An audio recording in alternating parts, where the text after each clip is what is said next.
ਇੱਕ ਜਜ਼ਬਾਤੀ ਟਾਈਮ ਹੁੰਦਾ ਹੈ ਸ਼ਾਦੀ 'ਚ 4 5 2 ਸਾਲ 6 ਸਾਲ 10 ਸਾਲ ਇਸ ਤੋਂ ਵੀ ਜ਼ਿਆਦਾ ਇੱਕ ਖਾਸ ਕਿਸਮ ਦੀ ਕਸ਼ਿਸ਼ ਹੁੰਦੀ ਹੈ ਜਿਨਸ ਮੁਖਾਲਫ 'ਚ ਉਹ ਬਾਂਡ ਬਣਦਾ ਹੈ ਸਭ ਤੋਂ ਪਹਿਲਾਂ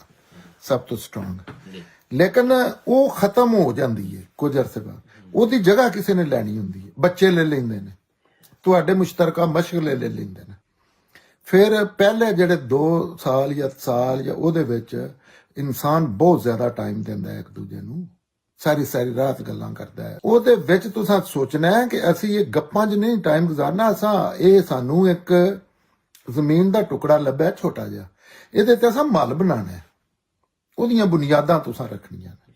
ਉਹ ਬੁਨਿਆਦਾਂ ਸਹੀ ਤਰੀਕੇ ਨਾਲ ਤੁਸੀਂ ਰੱਖਣੀਆਂ ਨੇ ਇੱਕ ਦੂਜੇ ਨੂੰ ਅੰਡਰਸਟੈਂਡ ਕਰਨਾ ਹੈ ਇੱਕ ਦੂਜੇ ਦਾ ਇਹ ਵੀ ਅੰਡਰਸਟੈਂਡ ਕਰਨਾ ਹੈ ਕਿ ਸਾਡੇ ਕਾਮਨ ਚੀਜ਼ਾਂ ਕੀ ਨੇ ਤੇ ਇਹ ਵੀ ਚੀਜ਼ ਅੰਡਰਸਟੈਂਡ ਕਰਨੀ ਹੈ ਕਿ ਸਾਡੇ 'ਚ ਸੀਰੀਅਸ ਇਖਤਲਾਫ ਕਿਹੜੀ ਚੀਜ਼ ਨੇ ਤੇ ਮਿਡਲ ਵਾਲੀਆਂ ਕਿਹੜੀਆਂ ਨੇ ਤੇ ਉਹਨਾਂ ਨੂੰ ਟੈਕਲ ਕਿਸ ਤਰ੍ਹਾਂ ਕਰਨਾ